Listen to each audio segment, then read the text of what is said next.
ইতিহাস আর ঐতিহ্যকে বুকে নিয়ে দাঁড়িয়ে রয়েছে আলিপুরদুয়ারের শ্রীনাথপুর চা বাগানের কাঠ বাংলো। কি আছে এই বাংলোতে? ভূত নাকি শুধুই রহস্য?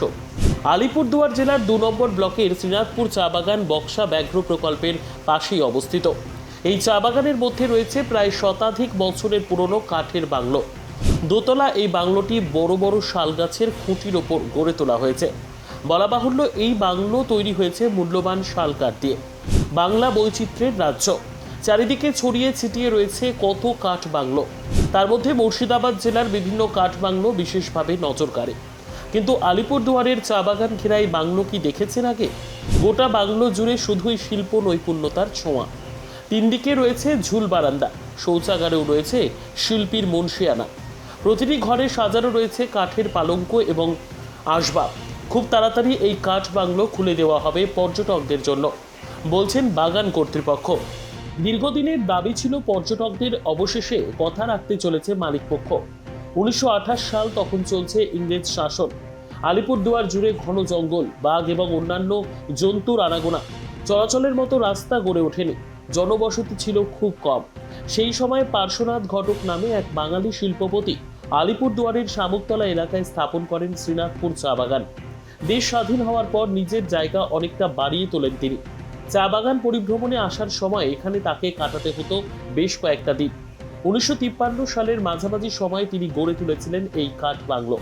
সেই সময় চীন থেকে সুদক্ষ কারিগরদের নিয়ে আসা হয়েছিল এই বাংলো তৈরি করতে। ভারতীয় এবং চৈনিক স্থাপত্যের মেলবন্ধনের ভিত্তিপ্রস্তর হয়ে দাঁড়িয়ে রয়েছে এই বাংলো। পর্যটকদের জন্য উন্মুক্ত করে দিলেই প্রকৃতির মাঝে এই বাংলোতে কাটানোর অবকাশ পাবেন তারা। ডুয়ার্স কিংবা আলিপুরদুয়ারের বক্সায় বেড়াতে আসলেই আসতে পারবেন এই বাংলোতে।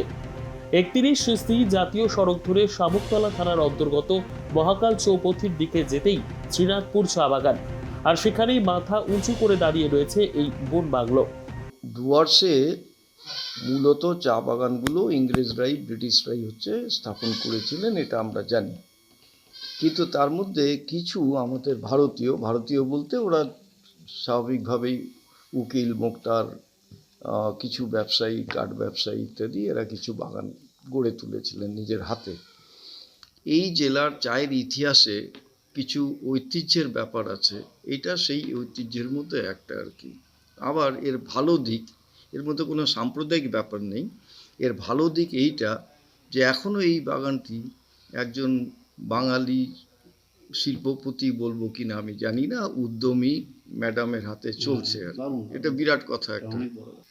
এইটা একটা বাংলো, এর একটা হেরিটেজ বাংলো তো বটেই, এর যা বয়স হয়ে গেছে আর কি, তাতে সেটার একটা দিক না। এই বাংলোটা নিয়ে পর্যটনের চিন্তাধারা আছে, তবে বাংলোটা কিছুটা আর একটু সংস্কার করে টরে নিয়ে তবেই খুলে দেওয়া যাবে, নইলে না।